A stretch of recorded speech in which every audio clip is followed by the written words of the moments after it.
Hopefully we can get that fixed up. Good morning, everybody. Morning. Cold and snowy, gotta love it. We're gonna do a quick roll call here. We've got 3 this morning, so we've got 4. Tinker. Yes. Meek. Kirschman. Schutz. Hanson. Yes. Okay, get right into it. Public comment and correspondence. We don't have much public here today, and nobody's got nothing to say. Okay, we'll move on to that. Staff updates. I'll start it off. Hiring updates, we have filled at least 3 positions. Firefighter recruit James Clemens was going to be here today to be introduced to you. He did start on December 8th, and unfortunately he's got class today, so he wasn't able to be here. So we'll bring him in at the next meeting wherever possible. We'll bring him in at the next meeting. And then the other 2 firefighter recruits will be on career track 2. We'll start after January 1. They're currently working on their background checks, physicals, and psychological testing. So hopefully they'll get through that, and we'll have next meeting. Training center master plan, basically getting to the end of that. We're just finalizing some parts of that. I'm going to be working with the city planner and also Josh Moritz, the interim public works director, to kind of go through that document to make sure that we have everything that was supposed to be in the document. And then we're working on a few things with GIS as well. So hopefully we'll have something by January and maybe even in February before that's fully complete. We also have a badge binning tomorrow.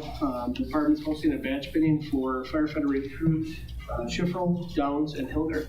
We'll be doing that tomorrow morning at 0900. Everyone is invited.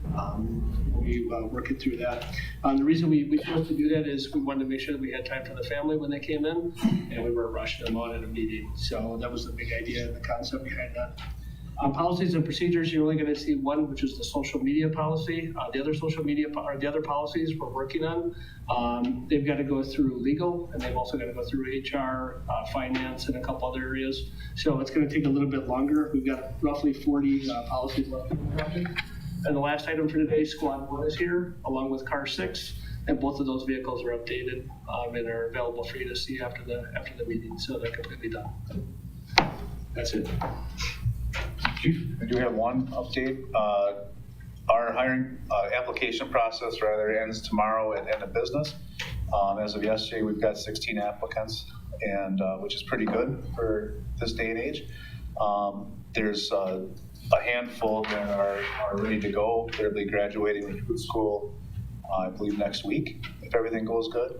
And there's another handful that would probably look to be sponsored, but would look like viable candidates. So it looks like we've got some options.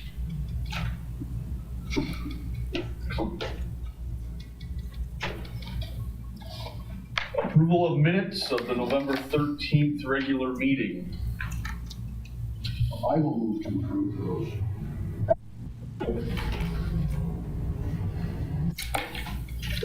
Any corrections or discussion? All those in favor of approving, say aye. Aye. Any opposed, same sign. The motion carries. Thank you. A request to approve proposed social media policies for the police and fire departments.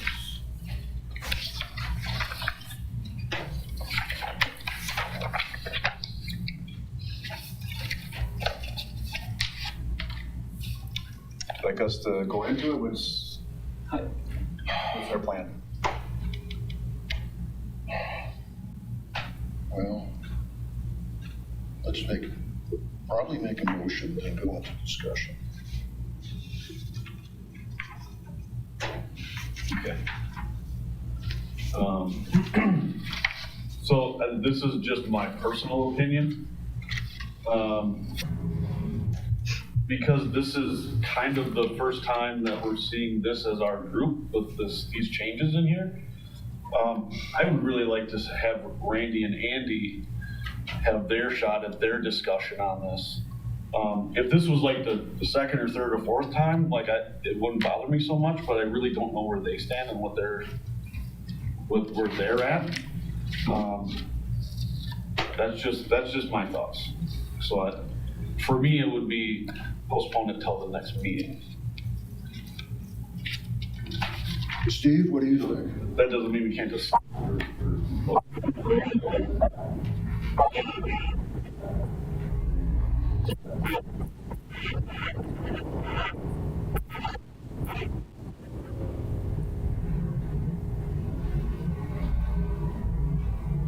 I prefer to deal with it today. I think social media is a significant issue with communication, and we should be online with a policy as soon as possible. But I can understand the other opinions, so I'll move that we not consider this today and consider this at our next meeting.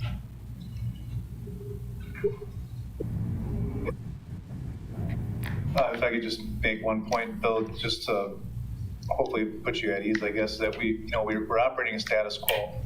So we won't be making any changes. We are operating under a policy, so we still have a policy. This would be a change to it, so. Yeah.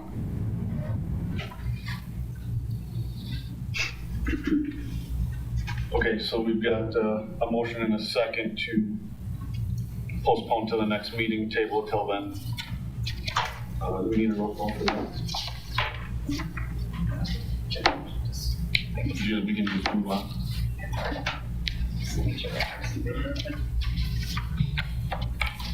All in favor of postponing, say aye. Aye. Any opposed, same sign. Okay, we'll look at it next month.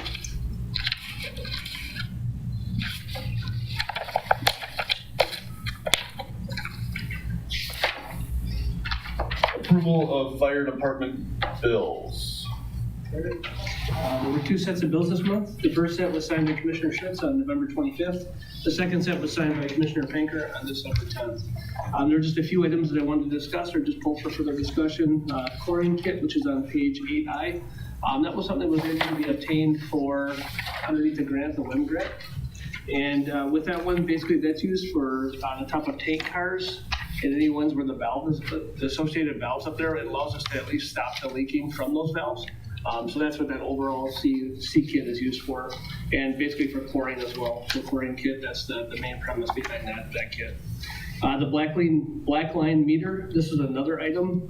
It's a 4-gas meter that detects O2 percentages, low explosive limit, carbon monoxide, and also H2S gas. This was also purchased using the Wisconsin Hazmat Grant, so it's basically funded through that 100%, so nothing really came out of our budget. And then this also standardized the meters utilized by the hazmat teams throughout Wisconsin, so that was the bigger plan and the bigger premise behind doing that. And then Car 6 upfit, which you'll find on 8J. The new Car 6 upfit through SNR was completed. This included radio, emergency lights, Opticom, lettering, console, and other various items that would be on that vehicle. But that project is now complete, and that should be the final billing for that project. Other than that, I didn't see anything else to do for clarification. I've got to answer any questions the commission may have. Well, I had a chance to see the refurbished Squad 1 yesterday.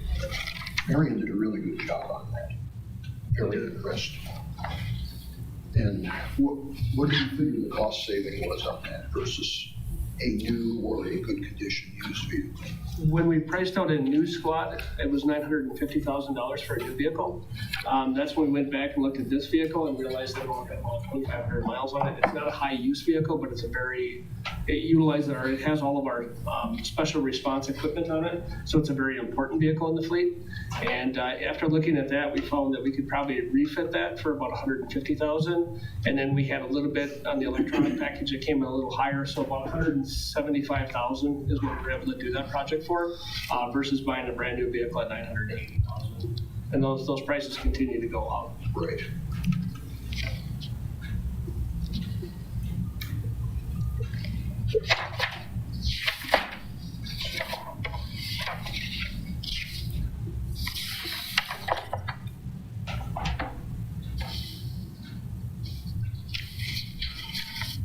I've got no other comments. Yeah, get a motion for approval.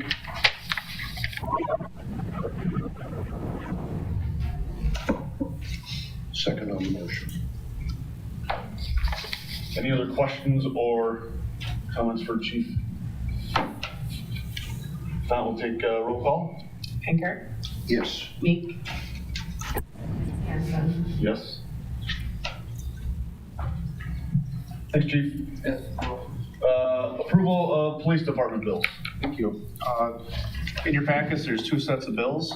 The first was signed by Commissioner Hanson on the 25th of November, the other yesterday by Commissioner Schutz. In reviewing the bills, it didn't seem like there was anything that was out of left field or needed a further explanation, but I'd be happy to answer any questions before we approve. Over on 9D. Northside Mobile.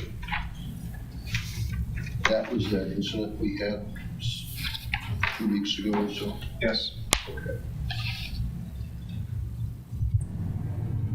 Do we have any idea what the repairs are gonna be? I think that's the one from CETA. Oh, I can't think of it off the top of my head. We've had so many recently, so I don't have it. We can look it up. I know that we have the estimate already, but maybe give you a call. One of them is minor and the other one's relatively major, so we're Okay. waiting on both of them. That's all I need. Okay. Move to approve the police department bills.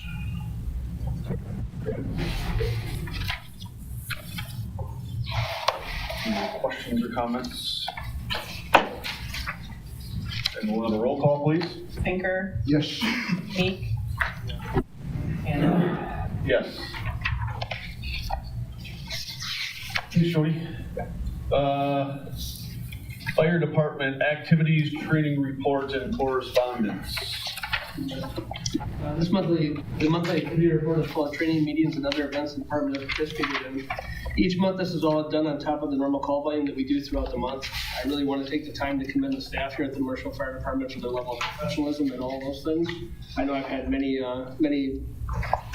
people from the community have reached out and basically just given us compliments on the service, the level of service that they've received. And I think that's a high part in how our department is handling those calls and just the professionalism they have each and every day that they're out there.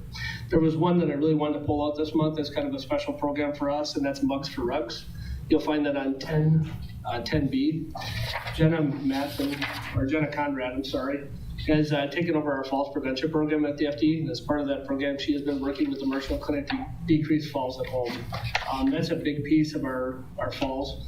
If you look at falls, they're the #1 cause of injury in elderly patients. Throw rugs are a large contributing factor in those falls as feet get tangled easily, and that creates the fall hazard. This program is designed to get the rugs out of the homes where they may be a trip hazard.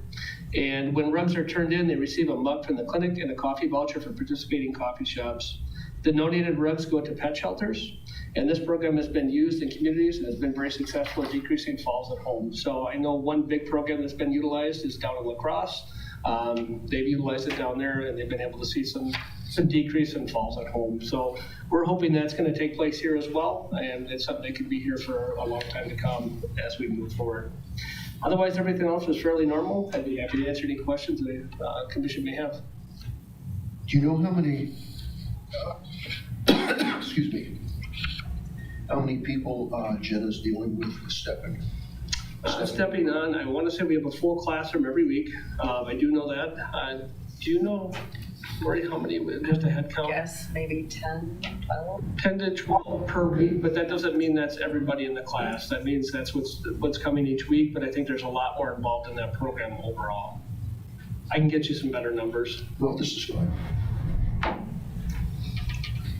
And then, how are we coming on the training center? We're getting closer to getting that project done. SEH have been in contact with them over the last week. They've got a finalized or a draft that's put together for us that we're kind of revising and looking over, making sure that we have everything that should have been in the regular RFP, making sure that we've answered all the questions in that. And that's going to be a big part of having our new city planner, James Leben. He's going to be looking at that.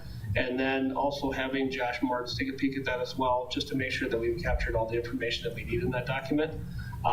They've extensively looked at our training records. We've got some things that we need to work on as far as documentation. We're training better than we ever have, but I think somewhere along the line, we're having a little fall off on documentation, and we'll get that straightened out. Then, on the 13th, Deputy Chief and Lieutenant Fighter were at an Area 9 meeting. What is Area 9? Is that a mutual aid group? No, that is the Wisconsin Inspectors area. Okay. So that we cover Monroe County, Juneau County, Adams County, Wood, Portage, Shawano, Wapaka, and Marathon counties. Okay. So 9 counties that we go. So we go around. We have quarterly type meetings and all that to discuss and do trainings and all that stuff. Okay. So I'm the area chair. So we get to go to those. Then over on the 18th, we had 2 parties participate in an EMS internship fair at Midstate in Rapids. How did that go? Okay. Yeah, it went well. So every year, Mid-State Technical College invites surrounding departments to their internship fair to really expose the current students to what's out there for jobs and where they might want to either ride along for some experience or even get a job. We've participated for as long as I can remember. We've sent people in there to talk to them. The 2 crew members and one, I did speak to them after they got back, and it went really well. Multiple people were interested in the department. The reality is a lot of the classes currently actually almost spoken for because they're either sponsored by another department or they've already decided where they want to go. There's so many openings. That's where our program that we've been running now with our recruits is more important than ever. It's working well. But that was a long answer. A short answer, it went really well at the job fair. Okay. I was at a meeting last week. It was not an emergency service meeting, but when people found out I was a police and fire commissioner, they wanted to know how our hiring was going. And I mentioned that our police department has contacts, really training contacts with the technical colleges, and that our fire department has what I reference as an intern or apprenticeship program to bring on new firefighters. People that had asked the question, very impressed, and especially with the PD, people know how difficult it is in the law enforcement area. Very impressed that we were so far out in front. Good. That's good to hear.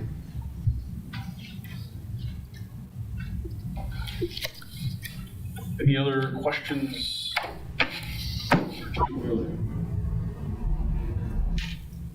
Nope. Okay.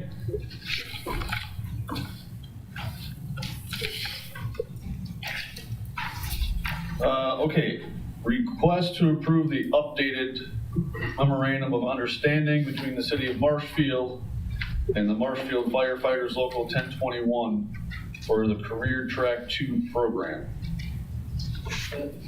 Career Track 2 has been an effective program at the FD and has answered some of the challenges we've had in regards to recruitment.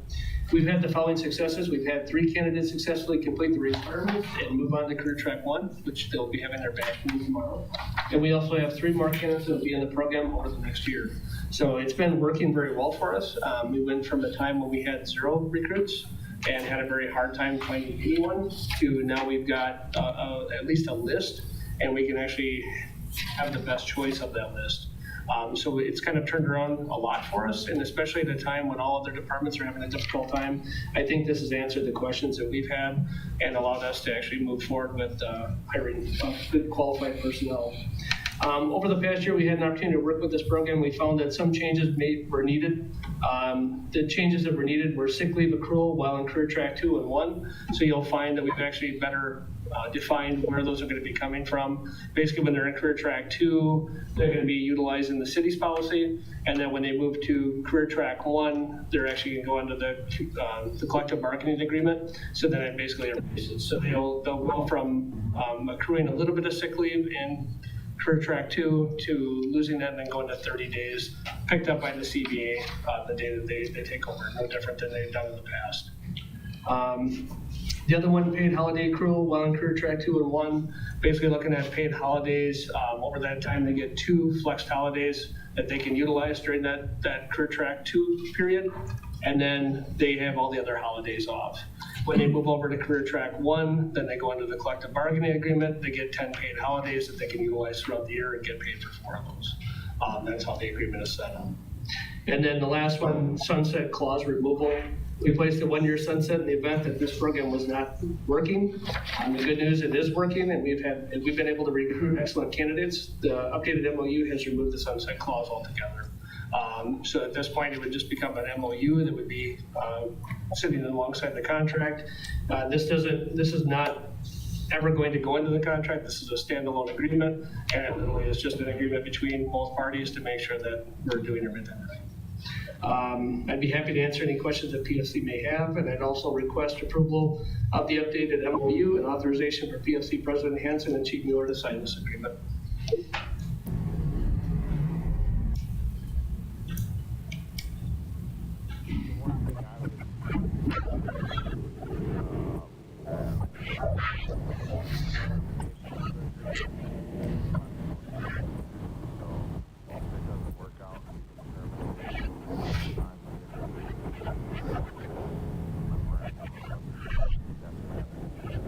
I interpret that, so if it just doesn't work out, it don't work out. That is correct. Okay.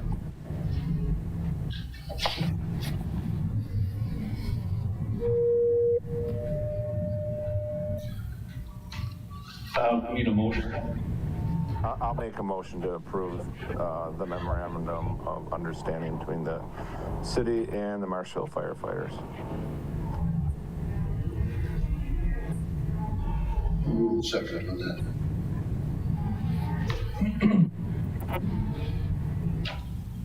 Is there any other discussion or questions? I just want to thank the department and the union for all the work they did in getting this together. This is really going to benefit us in the future. Get ahead of other departments by what we're doing. That's only to our advantage, the city's advantage. Thank you. Very great. Yep, agreed. Roll call? Pinker, Yes. Meek, Yes. Hanson. Yes. Thank you. Okay. Police Department activities, training reports, and correspondence. Okay, in your packets, we have a list of activities and trainings. Typically November with Holy Week of deer hunting, sometimes it's not quite as much. I still think we have a pretty extensive list here. I didn't see anything that was out of the ordinary or confusing to me. However, I'd be happy to answer any questions before this is on. There's a reference to DKB group, but I'll bring it back up on my comments at the end. Okay.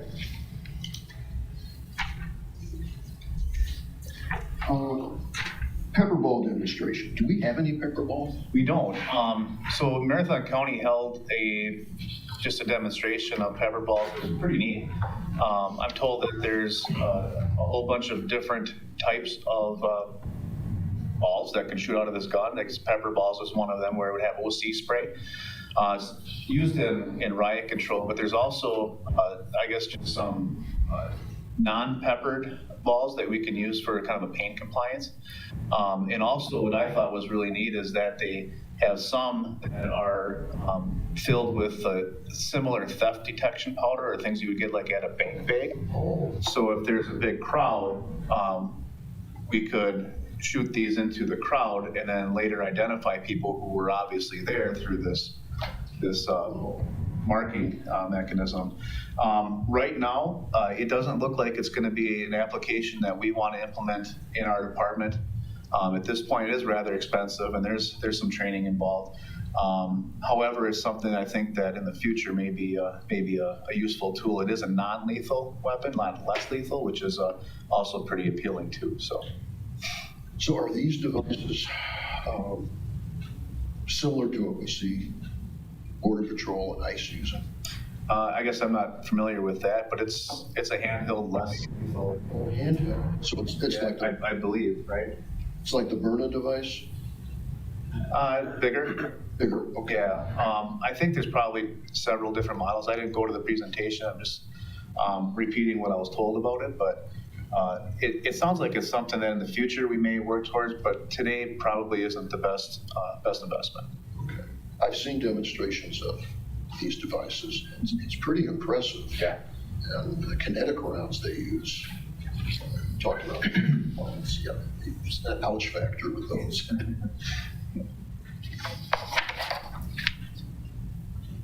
Over on, let's see, the 12th, biannual intoximeter recertification, is that PBT? Yep. But no, I'm sorry. That's actually the intoximeter. We really don't use it very I was much. gonna say, we don't use that anymore. No, in the 27 years that I've been here, I remember one, and it was Think State Patrol borrowed ours to use it. We do keep the updates though because law has us. We have to provide a secondary test if the person requests it. So we do keep up with this. It's a useful tool in that way, but it really isn't utilized very often. Collects dust. It does, yes. Bruce keeps it cleaned up though.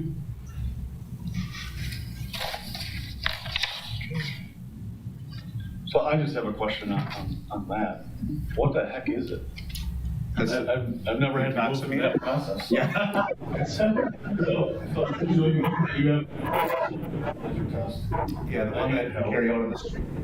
That's not in this report. So the intoximeter is the machine it's at the police department, and there's a process to take that test. That test is admissible. So the one out on the street that is, that's So this might to be accurate. this court, and we have to make sure that it's accurate. I didn't know they had that sort of thing. The breathalyzer. In the old days, that was the primary. We went to blood very early. It's more accurate, and with the hospital being here and the great work and relationship that we have with them, we've just always gone with blood as our first test. But there are some departments that do.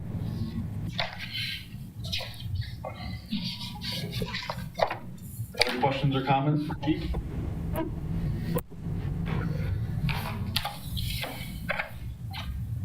Fire service and law enforcement news updates.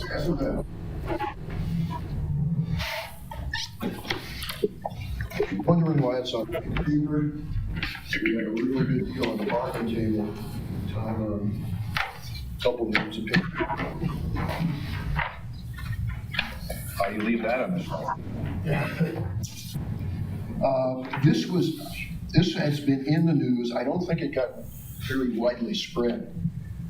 Milwaukee Fire Department, just like some of the other major ones, Cleveland, Buffalo, Atlanta, Washington, D.C., L.A. City, have had problems with delayed maintenance and budget issues on fire apparatus. Chief Lipsky had requested $10 million for new equipment. The mayor vetoed it down to 6. Common Council overruled the veto and gave him 10. Right now, they are borrowing reserve apparatus from other departments, which is not good. Wauwatosa and West Dallas Fire may have expressed some interest in combining their resources. And if you look at that portion of the state, very possibly consolidation, especially the smaller departments, might be to their advantage. I haven't had a citizens assisting police in a long time. There haven't been many out there. But a couple months ago, a Kentucky State Trooper was shot during a traffic stop. And 4 citizens happened on the scene shortly after it happened. They provided life-saving support and saved the life of the trooper.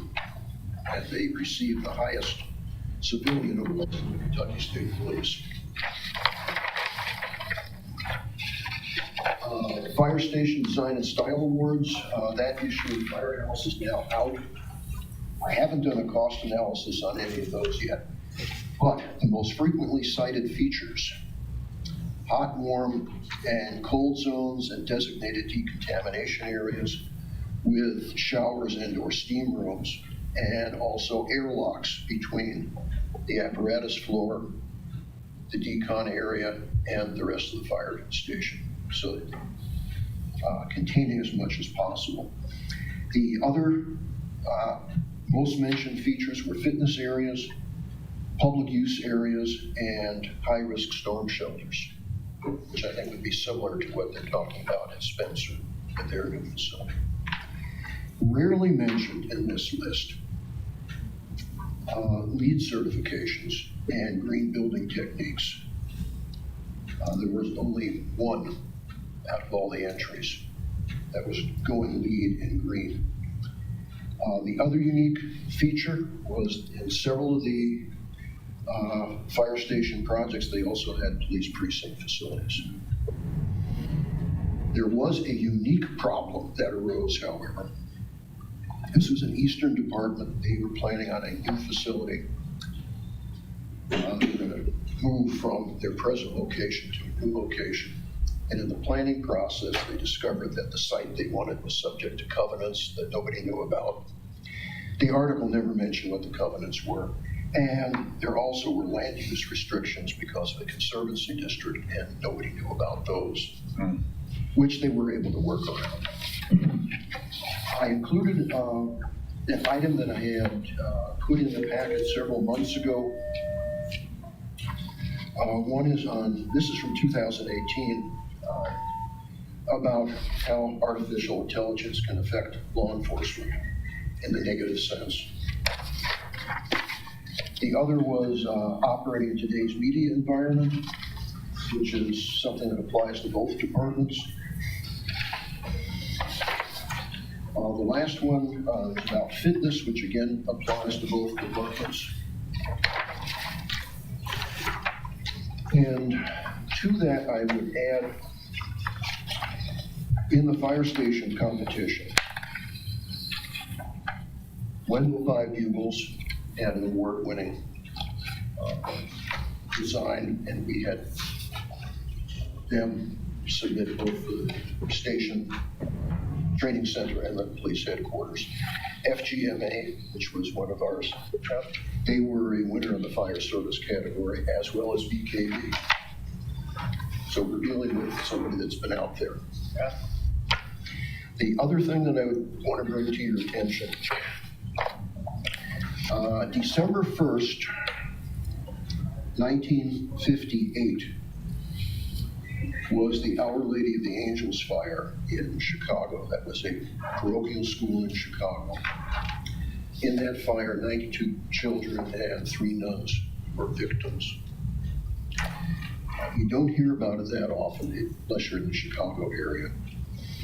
But there were a number of things that are very relevant even today. There were no fire sprinklers in the building.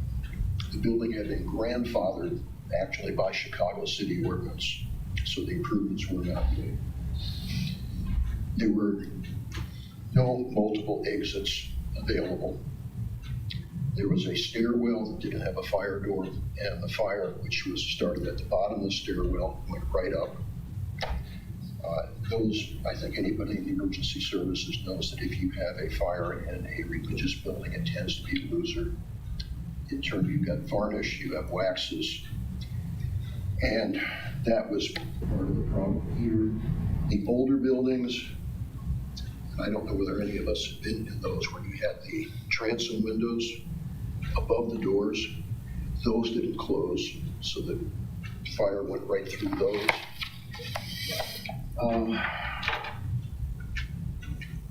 Anything else here? Those were the key points. During the response, you don't see anybody use the jump nets anymore, but we had the firefighters were actually catching kids as they dove out of windows using the jump nets. They had to use ground ladders extensively. And the other one, in terms of getting the exact location, when this was called in, no address was given. Address was given for the rectory on the far other side of where the school was. There was a locked gate into the playground, which hindered the response.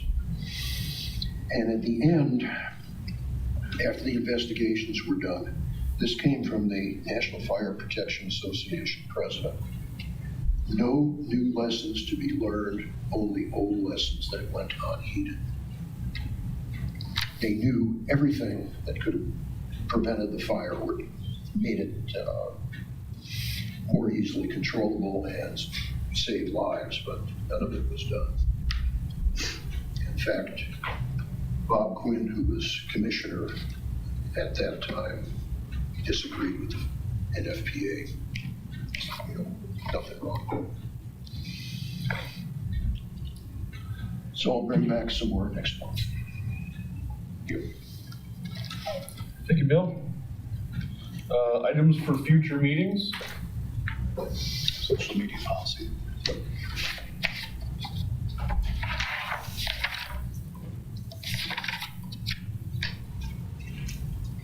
Okay, anything else?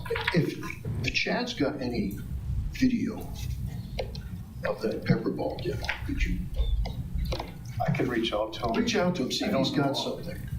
Yeah, I'll see what we got. Otherwise, we'll have to watch ice demonstrations. Yeah.